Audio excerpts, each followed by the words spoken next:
Good morning, students. I hope you all are fit and fine at your home.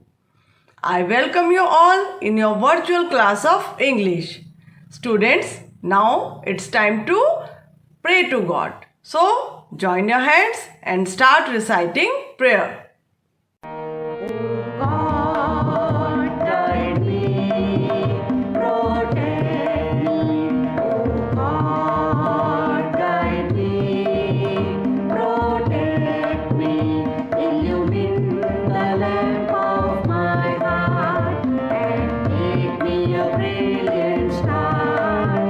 Thou art the mighty and the powerful.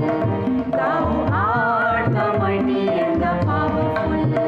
I bear witness, O my God, that Thou hast created me to know Thee and to worship Thee.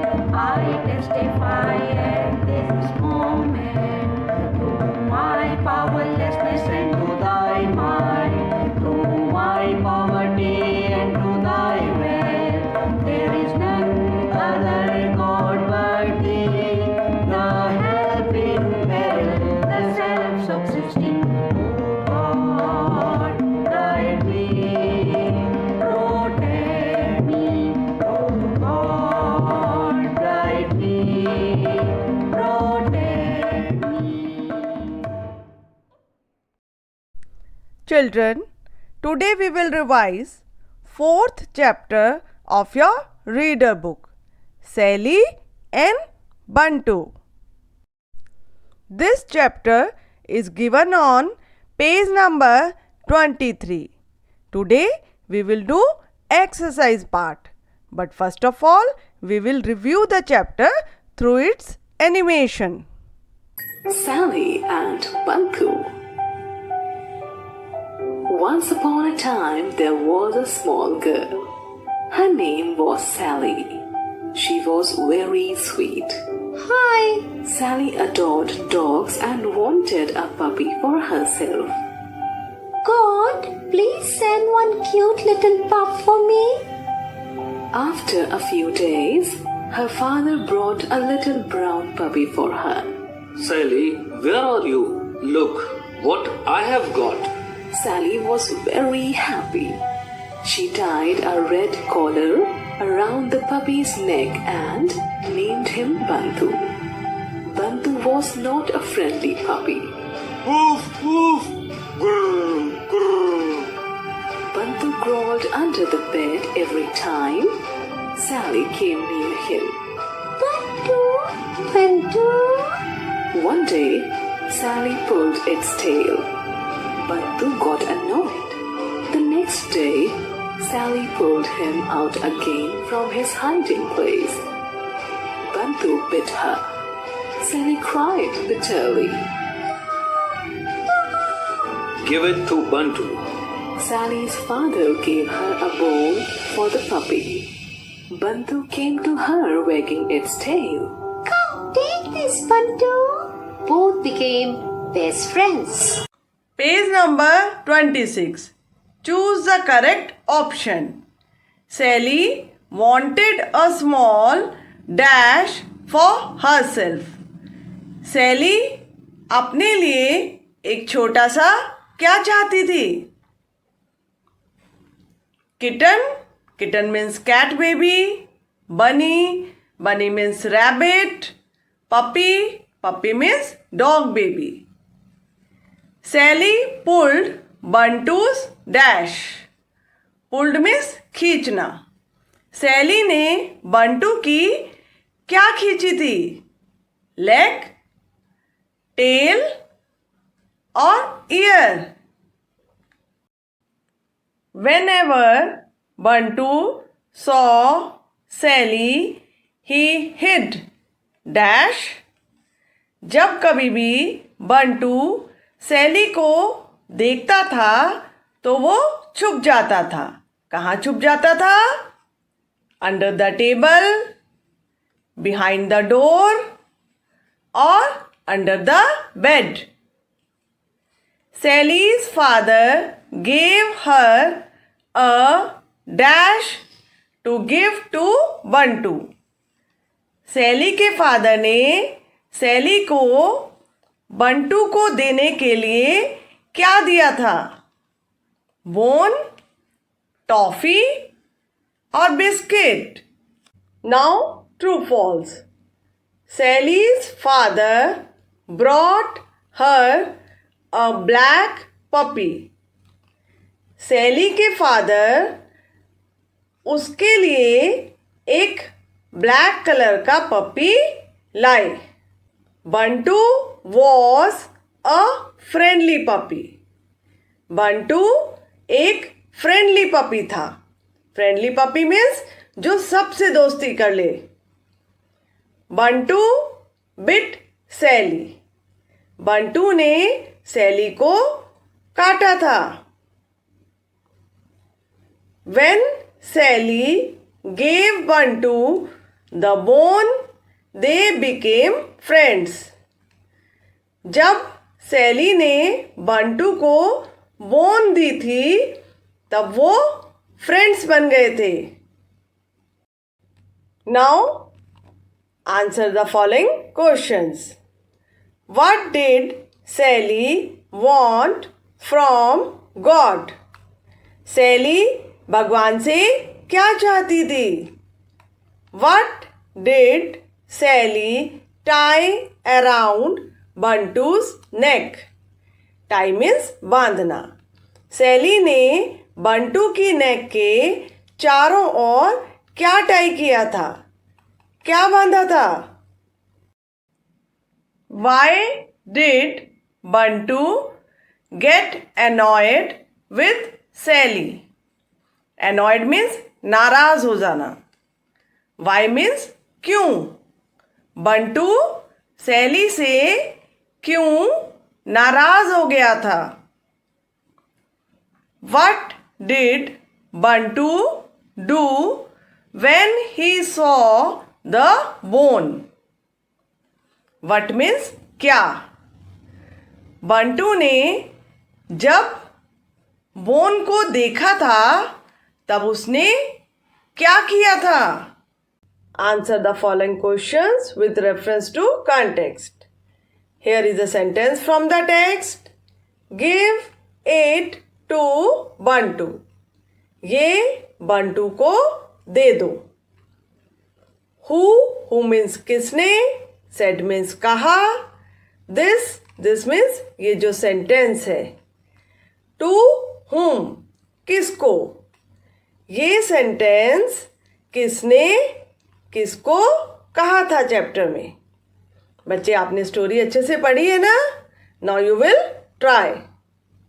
Now page number 27. My word bank. Building vocabulary. Look at the given words. अब देखिए नीचे कुछ words दिए हुए हैं. They have the same sound but have different meanings. बच्चे ये जो वर्ड्स दिए हुए हैं इनकी साउंड सेम है. जब हम इन्हें बोलते हैं तो सेम साउंड आती है. But have different meanings. लेकिन इनके मीनिंग्स डिफरेंट हैं. They are called homonyms. ऐसे वर्ड्स को जिनकी साउंड सेम होती है बट मीनिंग्स डिफरेंट होते हैं उन्हें हम क्या बोलते हैं बच्चे. Homonyms. Fill in the blanks with the correct words. अब आपने क्या करना है बच्चे. नीचे कुछ सेंटेंसेस दिए हुए हैं और उन सेंटेंसेस में हमने इन वर्ड्स को फिल करना है. बट उससे पहले हमें इनके मीनिंग्स मालूम होने चाहिए. Now I will explain the meanings of these words. अब ये देखिए बच्चे. Fair. F-A-I-R. Fair. Fair means गोरा.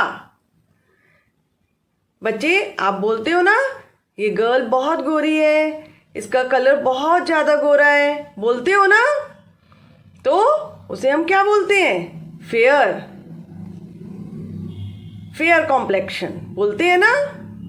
Now F-A-R-E, fair. Fair means किराया. बच्चे, आप ट्रेवल करते हो ना बस में, ट्रेन में, आप पे करते हो जो, उसे हम क्या बोलते हैं? फेयर. अब ये देखो, दोनों वर्ड्स की साउंड सेम है बट मीनिंग डिफरेंट है. तो ये क्या हुए?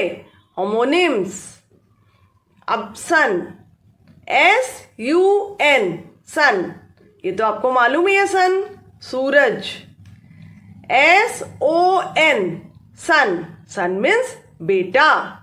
देखो, सेम साउंड है बट मीनिंग डिफरेंट है. Buy, B-U-Y, buy. Bye means खरीदना. B-Y-E, bye. Bye means goodbye. Same sound है बट मीनिंग डिफरेंट है. Hair, H-A-I-R, hair. Hair means बाल. H-A-R-E, hair. हेयर मीन्स खरगोश. बच्चे, these are homonyms. ठीक है बच्चे? Now we will try to fill them in sentences. Now here are the sentences.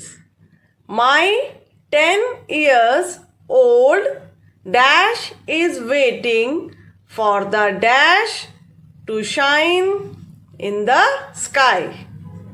मेरा 10 years का बेटा वेट कर रहा है आसमान में सन के चमकने का.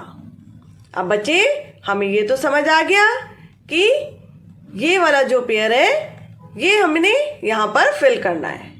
लेकिन कौन सा वर्ड कहाँ पर फिल करना है ये आप ट्राई करेंगे, क्योंकि आपको मीनिंग मालूम है ना वर्ड्स के, अभी मैंने बताए हैं. Now second one. The dash girl asked about the bus dash. गोरी लड़की ने बस का किराया पूछा. अब आप समझ गए ना बच्चे, कौन सा पेयर फिल करना है यहाँ पर? The girl with long dash is running after a dash. वो गर्ल जिसके लंबे बाल हैं वो एक खरगोश के पीछे भाग रही है. Little Tommy went out to dash biscuits and waved to say dash to the shopkeeper. Little Tommy बाहर गया बिस्किट्स खरीदने के लिए और उसने वेव किया शॉपकीपर को बाय कहने के लिए. Now try. Advisory work is try to solve exercises given on page number 26 and 27 of your reader book. Now students, we will do writing practice, page number 8. We will start from here. A fleet, F-L-E-E-T,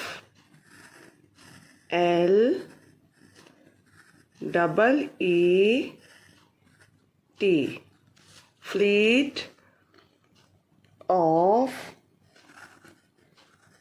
O-F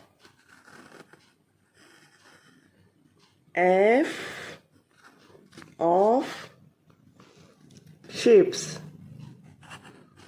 S-H-I-P-S,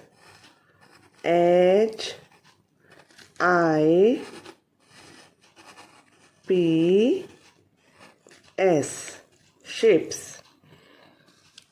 A bouquet of flowers, a pride of lions, a shoal of fish.